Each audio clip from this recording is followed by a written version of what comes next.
Good afternoon, everyone. I'm Stephanie Hyde, Head of Regions at PwC, and I'll be chairing the discussion this afternoon. And on behalf of PwC and IPPR North, I'm delighted to welcome you to the launch of the Decentralisation Decade Report, an important and timely piece of research which explores where next for decentralisation in England. I'm joined today by three great speakers: the Deputy Prime Minister, Nick Clegg, Sheffield County Council, Lee Bramall, and the Director of IPPR North, Ed Cox, who's led our research. I'd like to start by thanking Lee for hosting us in this beautiful building today. I'd also like to express my appreciation to the Deputy Prime Minister for joining us today, particularly as it seems like he's one of the few politicians that's on this side of the border currently. In the 3 years I've been in my role, the public debate around the dominance of Westminster and moving power and decision-making elsewhere in the country has only got louder. It's been a widely debated subject for a while, but recent events in Scotland have brought the discussion around the needs of our English cities to the fore. I'm sure we'll come on to Scotland later. How we get good growth right across the UK is pertinent for my own firm. We invested through the downturn in our 25 regional offices, recognising that we needed balanced growth, not just a vibrant capital city, but strong, thriving regions too. And I'm pleased to say that we're seeing good growth right across the UK, and especially here in the north. Which is why it's great to see the government recognising the vital importance of northern cities through the Northern Corridor investment. The businesses I speak to welcome this boost for the local economies. In fact, what they actually say is it's about time. Nick, I know how important this decentralisation debate is to you, and I know you have some strong views in this area. We have staff and clients across the UK, and I'd be keen to get your thoughts on what more the government can do to support and encourage businesses that are looking to invest in the regions. So there's a lot to discuss, and I'm looking forward to hearing some interesting questions later on. So an outline of the afternoon, we're going to split it into two halves. To kick off, Ed Cox will be taking us through the main findings. Nick Clegg will then be giving us his reaction and his vision for devolution of power. Now, Nick has to leave promptly at 4 p.m, but there will be some time for questions. We'll then move into a second half, hearing from Lee on the views from a local authority and perhaps the core city perspective too. And then there'll be an opportunity for debate and further questions before I call things to a halt at the latest at 4:45. A final admin point, please, can you make sure your mobile phones are turned off? And now I'd like to thank Ed and the IPPR North team for their hard work on this report, and that's where we're going to start. So over to Ed for the findings. Thank you.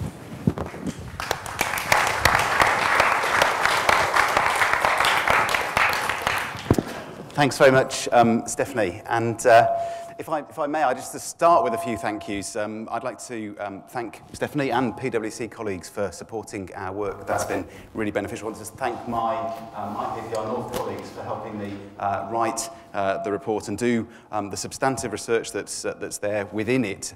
It's a chunky report, even though I think you've only got summaries on your desks, on your chairs.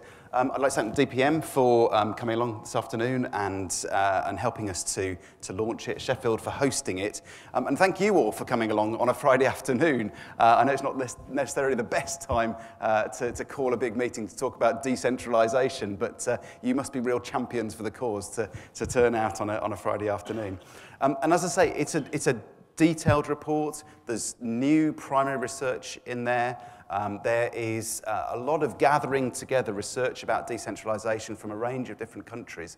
And in this very short presentation, I haven't got time to get into that detail, but I do encourage you to go away and read it, because I would argue that we have, I think, set out a case for decentralisation in a comprehensive way, as well as a programme for decentralisation in a comprehensive way, and in a way that I don't think has been done before in England.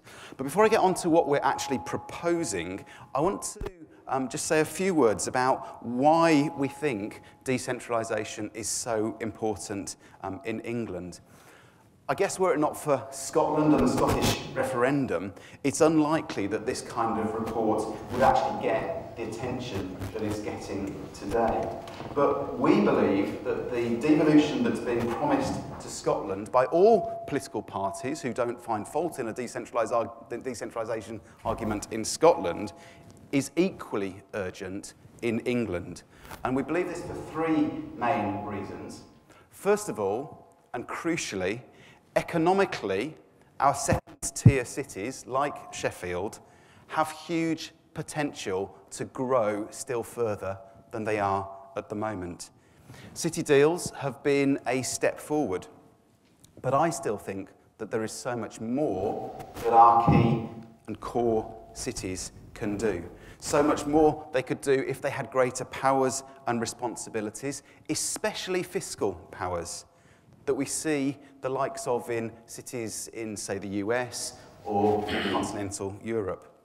So firstly, it's an economic argument. Secondly, if we want to see the kind of public service efficiency, effectiveness, and I think crucially public service innovation that we know that we need in this country, then we've got to give local councils and local service providers much more freedom to do things like collaborate, to do things like co-produce.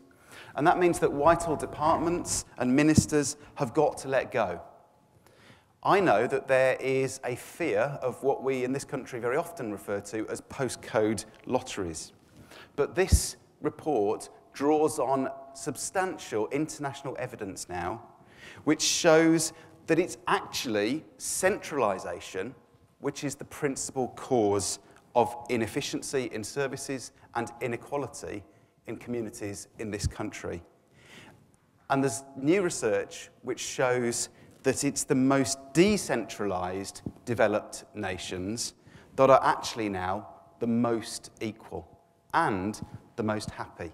And I do encourage you to look at that research because I think it puts pay to what is actually a myth about postcode lotteries. Thirdly, the majority of the British public feel very cut off from the corridors of power. And I think that there's a democratic argument as to why decentralisation is so important. This is the clear message that I think comes through the Scottish referendum debate. And I think it's the same sense of discontent that's revealed through the polling that we've done with PwC that you'll find in this report, where you've got 82% of the population of our poll, of our survey, saying that they don't think at the moment the central-local relationship is the right one. And I believe, deeper still, that this is a key reason for growing support for the UK Independence Party. Our evidence shows that a key part of the solution to this democratic deficit is that England needs to empower its councils, its combined authorities, and bring decisions much closer to home. So how do we go about achieving this? Well, to its credit, the coalition government has taken some important steps forward. The Localism Act, city deals, as I've mentioned already, even things like police and crime commissioners are all small steps forward. But our argument is that this has been too partial and it's been too piecemeal. So we're arguing that the only way to really make decentralisation a strong force across the country is to set out a 10-year programme, starting next week, and with a very clear timetable and a whole-of-government approach. Our researchers have worked through over 80 different functions of government across 13 different government departments, and out of that, we've found 40 different functions that we think should be devolved. They're all very clearly laid out in Chapter 6 of the report, and crucially, each one of these things that we're recommending should be devolved will fulfill a clear outcome, and we're clear about what kind of outcomes we'd expect to see through this devolution. So they involve powers over economic development matters, things like skills, the work programme, aspects of transport and innovation, even areas around energy and municipal energy in particular. They include powers over public services, ideas like local schools commissioners, devolving custody budgets and probation services, devolving housing budgets, for example. But crucially, our proposals involve some fiscal devolution as well, starting with 5-year funding settlements so that councils and combined authorities can plan properly over a decent length of time.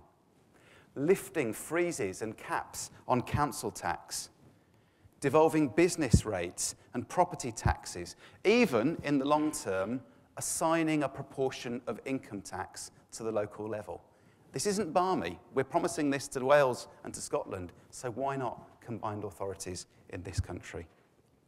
We think that all central local funding reforms should be addressed by an independent body that can drive these matters forward and arbitrate between central and local government. But if we're to see such a radical devolution, then we need to be sure that there are also safeguards in place at the local level to ensure that the public can hold local subnational bodies to account.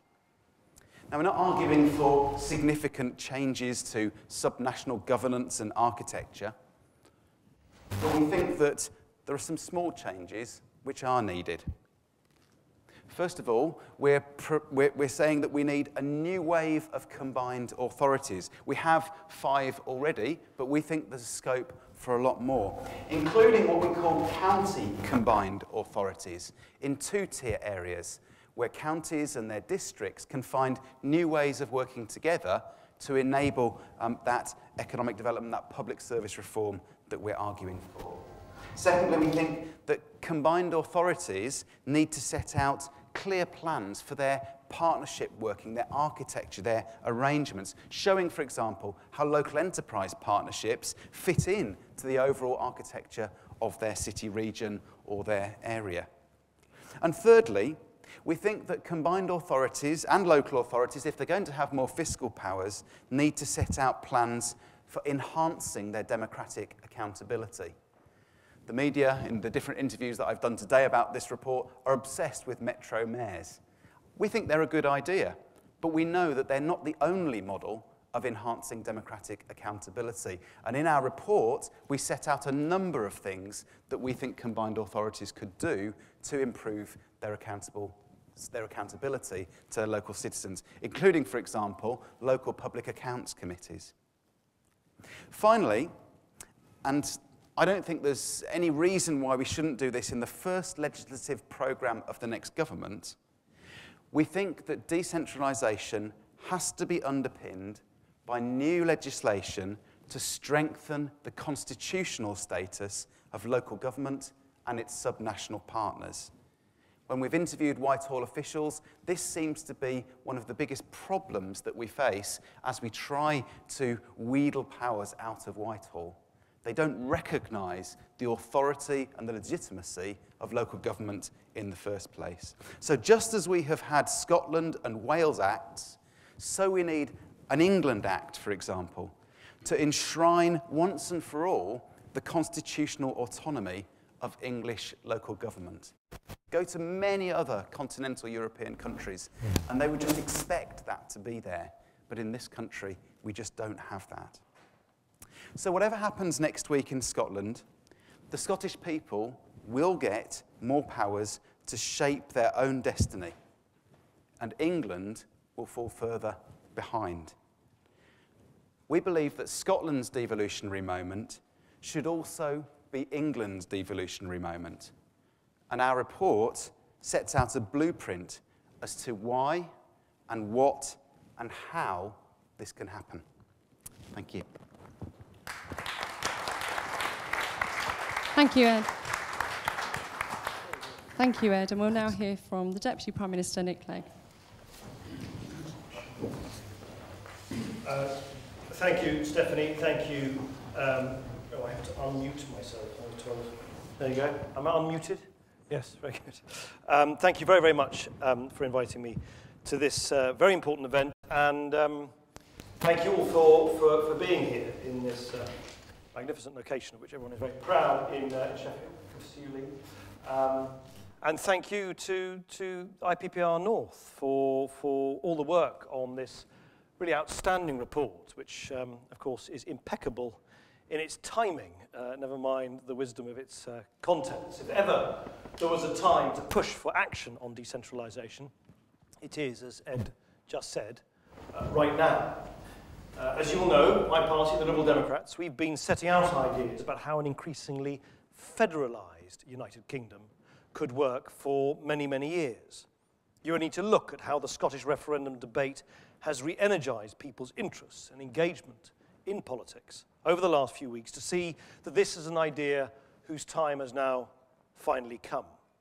Despite their fundamental differences, both the yes and no camps in the Scotland referendum campaign are sending a message that they want more powers for Scotland. And what a lot of Scottish people on the campaign trail tell me is that they want greater powers for Scotland whilst also retaining the security and stability of being part of the UK's family of nations. For me, that's quite simply the best of both worlds. But it is a balance that we need to strike right across the United Kingdom, including in England.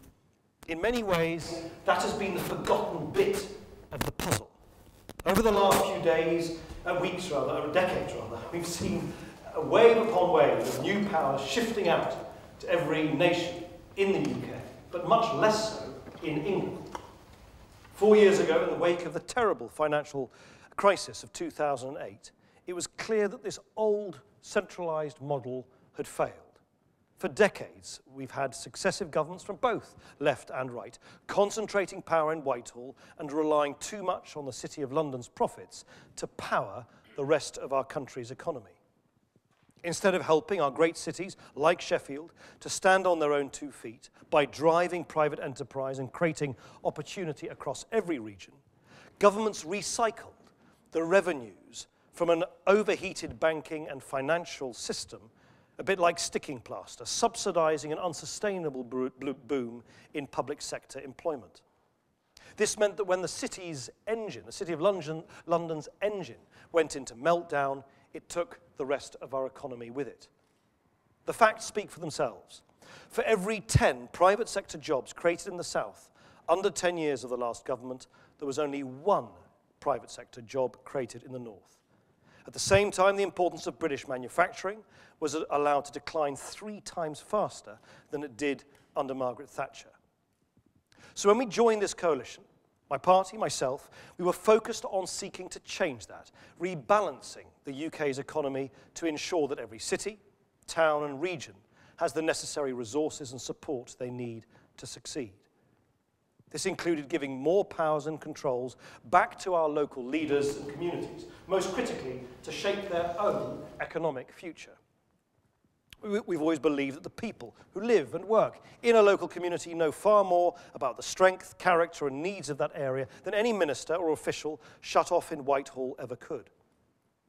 When I first launched the City Deals some time ago now, which have given city leaders further powers to strengthen their area's competitiveness, I said that I wanted to fundamentally recast the relationship between central government and our cities, unleashing an unprecedented transfer of power.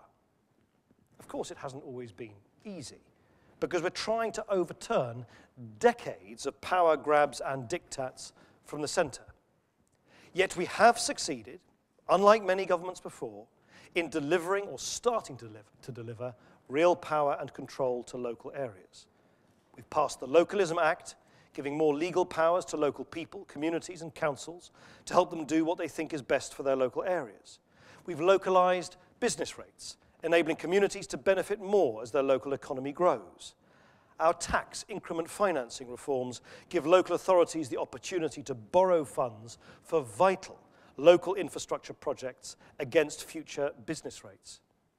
Building on that, back in the summer of this year, I announced the first wave of our new growth deals. These innovative deals extend the powers that we've already given to our cities' leaders more widely across the whole country, with access to a £12 billion pot of funding in the coming years. Here in Sheffield, we're already seeing the impact of that work, with ambitious plans to use the city's £300 million local growth deal to create 8,000 jobs, 5,000 homes, and training for 40,000 people.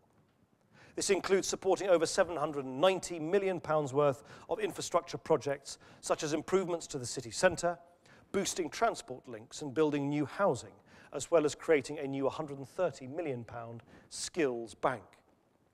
Every one of those individual measures is helping us to hit the rewind button on those long years of centralisation.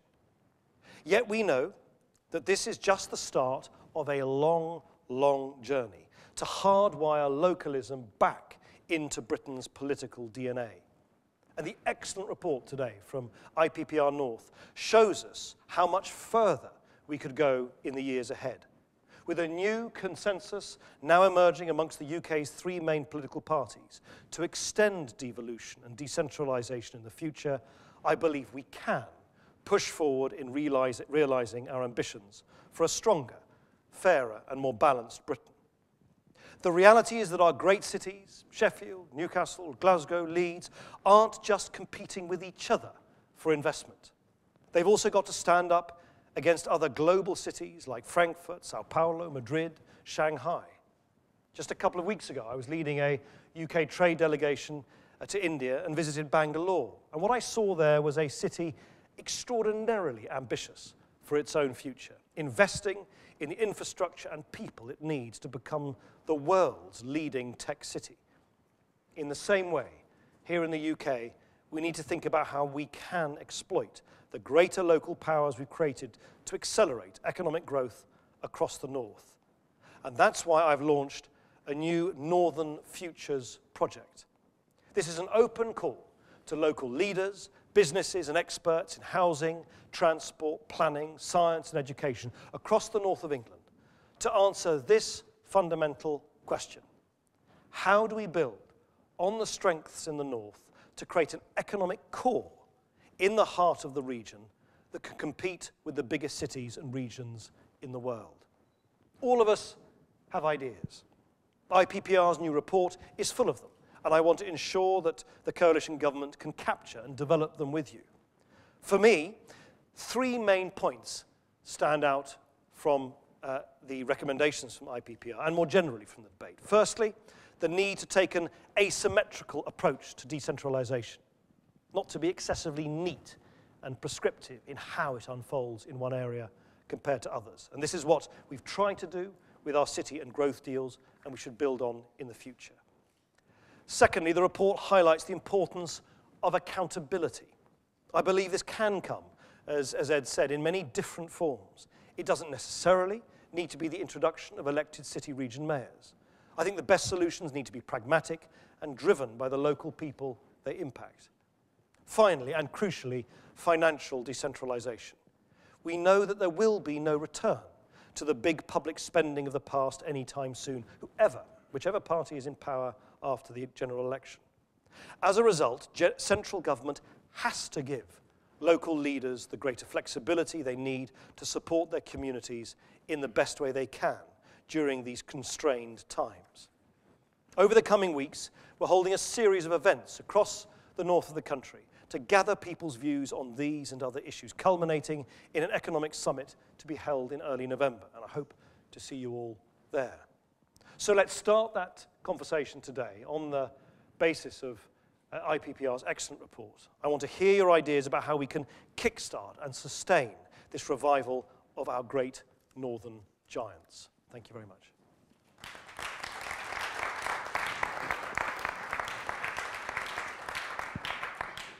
Questions, comments, polemic? Who wants to go first? Yeah. I'm going to say who you are. So. My name's Dan Holden from Shifting Grounds. I was wondering, for it to be a proper democratic plan, people have to be involved. You mentioned police crime commissioners, but that received very low turnout. I was wondering if you had a plan for tackling the involvement. Well, first on police crime commissioners, I'm afraid I've come to view that as an example of how not to proceed with greater kind of public empowerment in local decisions. I remember very, very vividly that the Conservatives, quite rightly, it was in their manifesto, and they developed the idea looking at the elections to police authorities in America, and they said we must do that here. So they included that in the coalition agreement. That's how coalition agreements are assembled, different ideas from different parties. But I remember saying to the Conservatives at the time, I said, well, look, this will work only if you really get independent people into these positions. If people outside politics put themselves before, for elections, you get a real fresh, new perspective on this. The worst thing of all, I remember saying, would be just having has-been politicians recycled in these positions. Of course, that's exactly what's happened. They're all, and it's not a sort of political point, but they happen to be all recycled former Labour politicians across the whole of the north of England. And one of them, I think shamelessly and disgracefully, is now clinging on to his position here in South Yorkshire when he should have gone some time ago. So I think getting accountability right and getting elections right is a crucial one. What we don't want as we push forward decentralisation, which is why I, for instance, am equally sceptical about the virtue of creating, as I think a lot of particularly Conservative MPs want to, is a new English Parliament. You should tread with real care in creating new positions for politicians, unless you feel people really, really are kind of interested in participating in the election to them. Otherwise, you just create new talking shops for the political class, and that really discredits the idea further. So, what is the answer? Well, as I said before, and I think the report has very sensibly said, there is no one set answer. We must not be too neat and all-encompassing and Napoleonic in our approach towards decentralisation. Decentralisation is not a thing that is presented on a tablet of stone, where we say, thou shalt elect people in this or that form. Sheffield, for instance, has clearly already expressed its view that it doesn't want to move towards a mayoral system. So I think the report, IPPR North's report, is very sensible in actually saying, let's build on the building blocks that people recognise and know and feel an affiliation with. Counties, combined authorities, the city regions. These are the building blocks that people understand. They also, of course, more naturally fit the economic geography of our country.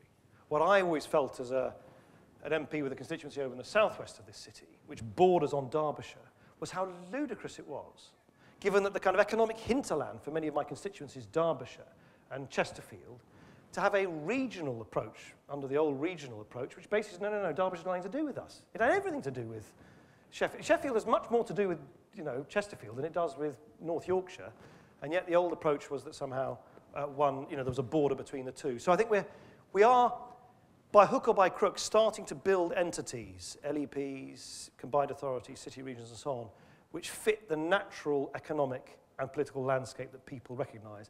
And I think we should continue to proceed in that direction rather than create new and what will widely be regarded as newfangled political outfits.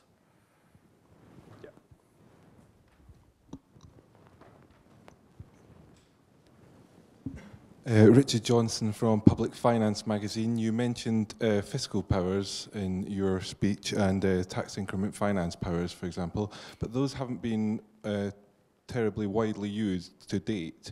What do you think the priorities should be for the fiscal powers that need to be devolved so they can be used quickly?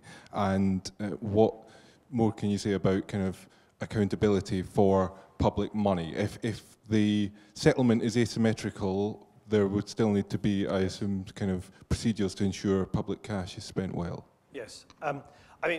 Look, first things first, I'm delighted we've taken some really important steps to kind of prise open the firm and clammy grip of the Treasury on how money is circulated from the centre to localities. And tax increment finances is one example, something I pushed very hard, having seen how it works, particularly in the Midwest of the United States. But you're right, it's only a beginning. Never pretended anything else than that. Other small beginnings, you wouldn't believe the battles that we had to have just to get a bit more suppleness in the way that the housing revenue account works. So that those areas which are basically underusing their housing revenue account can work to the benefit of those who could do with more help from the housing revenue account for their own housing projects.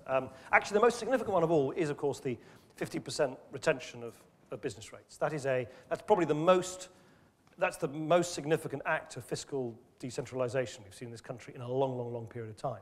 It's not talked about in the pubs and around the kitchen tables of the country, as it neither is tax increment financing. But it's very, very important. And of course, what it does is it means that places like this, councils like this, have, for the first time in ages, an active incentive to promote business activity in the local area because they keep some of the revenues generated from it. Before, there was no incentive. There was absolutely no incentive for a council to be business friendly because they didn't keep any of the money. It was all sent off to the dank vaults of the Treasury in London. So we have, I think, tax increment financing, the changes in the housing revenue account, the removal of a lot of the ring fences, the business rate retention. All of that, of course, is happening at a time of unprecedented stringency and constraints in the public finances, which, of course, is a hugely difficult job for local authorities up and down the country. But it is a start. Now, Ed's report says the way you should kind of kickstart the debate on this next is to get, in effect, an independent commission to try and come up with a kind of settled view of where the boundary is. And I think it recommends that in the longer run a move towards greater decentralisation of property and business rates should occur. And it echoes the proposal of people like Graham Allen, for instance, in the House of Commons, of some form of retention of income tax proportion. Look, I'm quite open-minded, but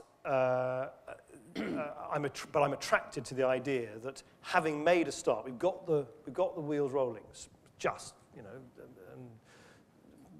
the Treasury doesn't like it generally. I mean, I'm not, no offence to people who work in the Treasury, but it's just that's the way the Treasury is it's the DNA of the Treasury is to control everything that moves across the country as far as finances are concerned. And they have a legitimate concern about the stability of finances and what happens if a local area messes up. Does the central government have to, bail it out and all those kind of issues?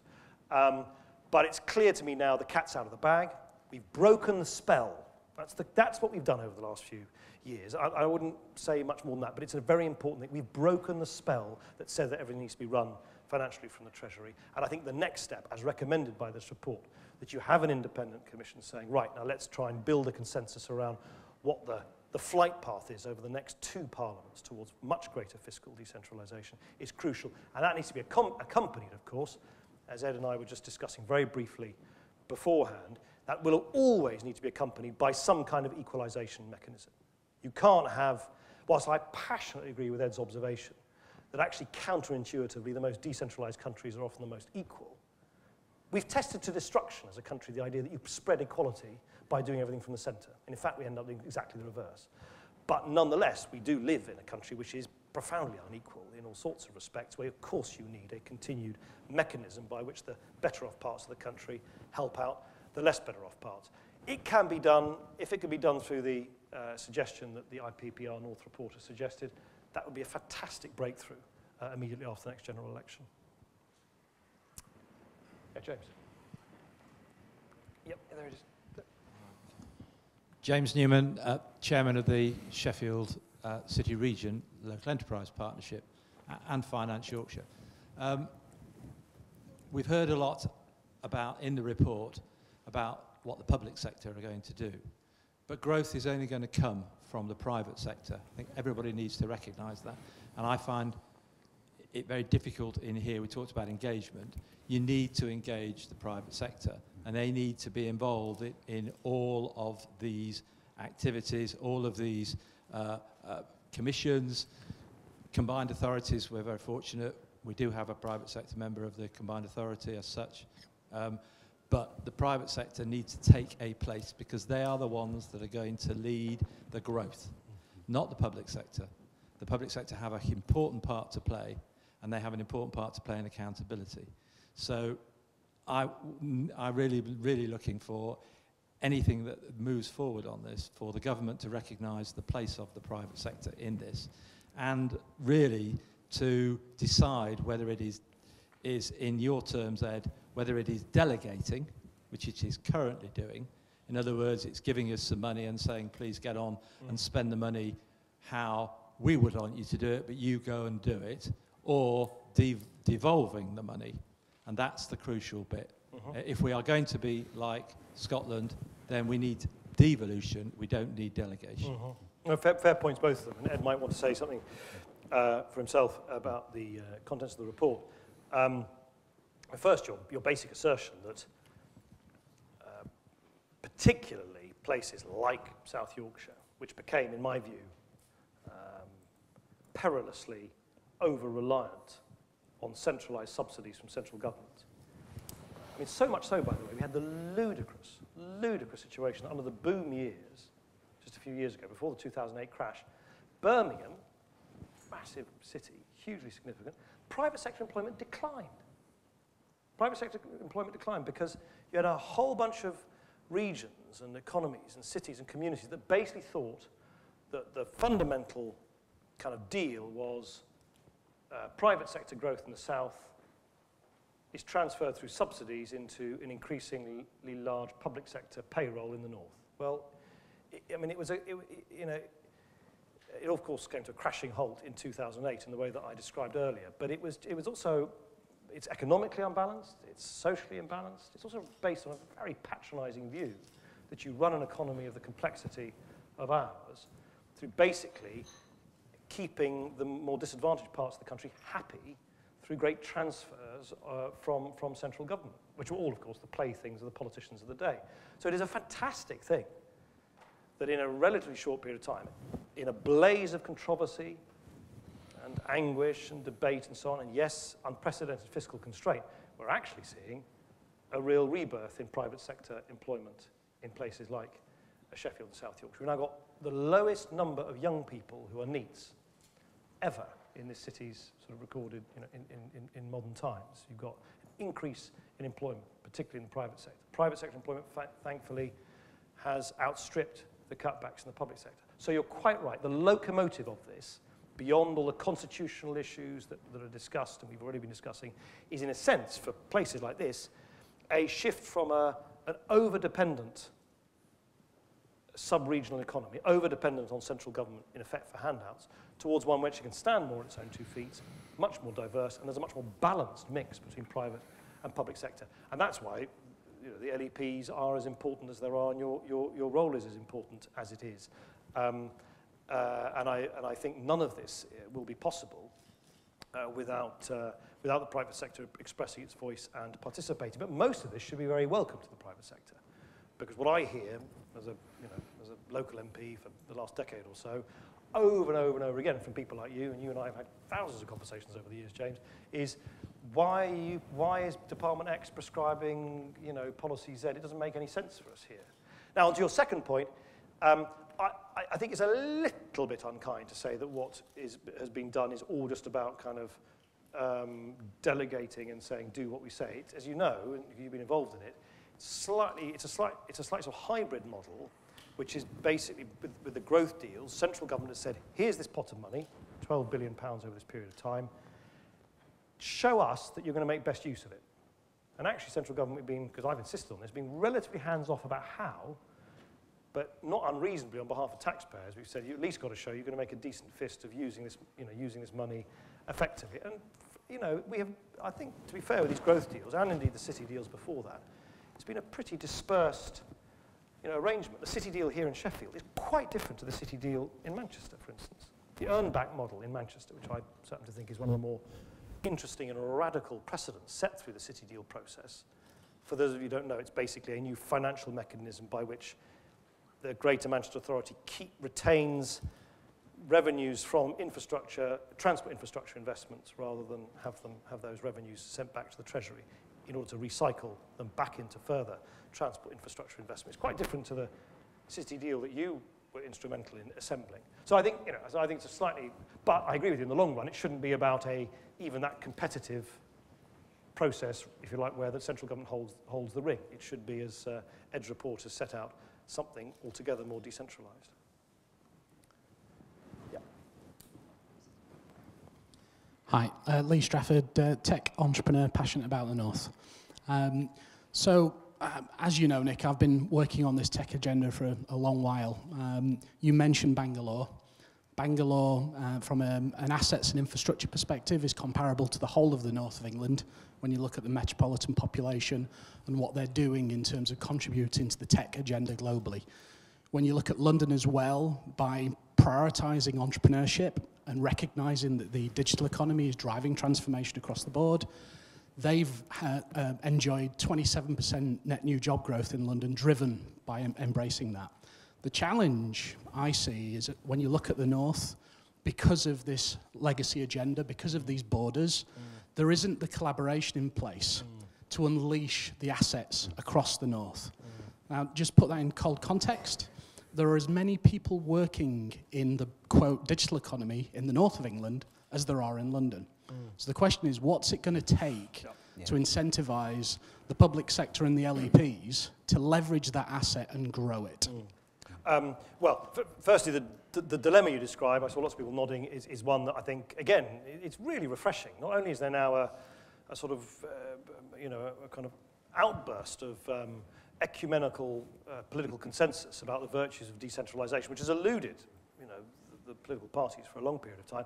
There's also an increasing, and Lee will want to say something about this in his session later, there's also an increasing recognition from municipal leaders in Sheffield, Leeds, Newcastle, Manchester, and so on, that nice, good old-fashioned argy-bargy rivalry between the cities makes no sense when you've got cities which are, as you say, as big as all of those cities put together, who are just basically kind of, you know, surging ahead. So I think, again, the thing that's really shifted, I feel, over the recent, you know, even the recent 2 or 3 years, is a recognition that if you just take Sheffield, Leeds, and Manchester, the 3 cities around the Pennines, all, what are we, all, what, within 45 miles of each other or something like that? We're all within 3 hours. You know, what? It'll take about 3 hours to get around them. Yeah, 3 hours to get around them, exactly. Well, there's the point. There's the point. You know, in what other sort of sophisticated large economy would 3 such important economic centres be as disjointed as we are? And it's, you know, I mean, it's a little bit late in the day, but it's great to see a conservative a politician like George Osborne say, actually, now we've got to overcome this HS3 and all the rest of it. And you know, and all the leaderships in those cities, which are all Labour cities, are all saying, hallelujah, we agree with that. And so there's a real opportunity to marry the decentralisation agenda, which has been given a real kind of rocket booster because of the debate associated with Scotland and the future of the United Kingdom. If we marry that to an agenda which doesn't get bogged down in parochial rivalries between the cities of the north, we could, you know, that constitutes an alchemy for something great. How you do that, I mean, I don't know. I mean, that's partly why I initiated this Northern Futures project, because I want to try and translate a common analysis of the problem to try and distill some of the very best ideas about what to do about it. It's clear, I think, to almost everybody that a necessary but not sufficient step to at least create the economies of scale that we can between our great cities is a massive new investment in transport and IT infrastructure between those cities, so that living and working in these communities in the future for our kids and our grandkids becomes increasingly, it's almost interchangeable. But, you know, we need to go further than that, and that's why, you know, I hope you and others will come in early November to the summit where we're trying to bring all these suggestions together. I think I've been gesticulated. I've only got one more. Chris. Oh, why don't you both go? I'm Chris. Oh, sorry, both Chris. There you go. Chris. No, both. No, absolutely. Will this Chris do? All Chris's in the audience, please put your hands up now then. Thanks. Thanks. It's Chris Glenn from the Federation of Small Businesses. I'm the West Yorkshire chairman, so I'm down here from Leeds. We come under the Leeds LEP. And when you see the poor performance that we get from the Leeds LEP and the things that they're doing, you can understand that we are very nervous of them receiving additional powers to sort of go forward with. It seems to be you're doing some great work nationally in terms of SMEs to encourage the economy, but it's like we're taking 2 steps forward nationally and 1 step forward locally with the work that the LEP's doing, which isn't really good enough. We did get rid of West Yorkshire County Council, and it seems to be that your big idea seems to be to bring it back again, but this time make it unelected and throw York into it, which doesn't really make sense. We seem to have Scotland got its parliament, Wales and Ireland got their assemblies, we got a county council. We're not quite sure whether that's proper devolution to match the Scottish agenda. But we would ask, if you're looking at further devolution to go down, that there needs to be significant reform at a local level to ensure that the powers are used properly and that businesses are fully involved. Yep. When you consider that 84% of all employment that's been generated since you came to power has come from SMEs, it's important that we are at the forefront when we're dealing with LEPs and the local economy and things like that. Very good. Chris? When I look at a building like this and think that in 1906, 70% of the big companies, the FTSE 100, had their headquarters outside London. Now I think there are 4 FTSE 100 companies in the north of England, not one in the northwest, not one in the northwest. Now, and you and I have been involved in some big negotiation with multinational companies, and we know that competing with Siemens, for example, competing against investment from all over the world, it's very difficult to do that at a local authority, local level. You can help, but this is the big problem. So many of the big decisions which affect local economies are taken outside those local economies. And it's a dilemma I don't know the answer to. Right. Well, firstly, I think to the Chris number one, the answer is as Ed's report quite rightly highlighted, is accountability. If the people who are taking decisions on your behalf are rubbish, that's the heart of democracy. You should be able to hold them to account and chuck them out. And that's where, in a sense, we're in a transitional phase at the moment. We've invested significant new powers, money, decision-making authority in people like James and others, which is great. And I certainly think that LEP in our area is doing a very good job. But James is not accountable to the public, and it's a little bit opaque to the public exactly how decisions taken by the LEP with the local authorities are accountable. That's not sustainable. That is not sustainable.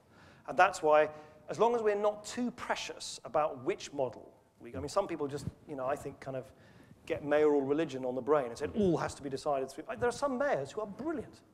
A couple of friends of mine, one is mayor of Bedford, one the other is mayor of Watford, outstanding. There are other mayors who are rubbish. There are some councils which are brilliant. There are some other councils which are absolutely appalling. This idea that there's sort of greater virtue in one model than another just is clearly not backed up by the evidence. But you're right, there is that gap, and I would suggest, in your area as much as ours, we should kind of beef up the accountability and the public right to information, and indeed to then holding people to account in the ballot box, on the basis of kind of quite a lot of the institutions we've already got, rather than inventing new ones.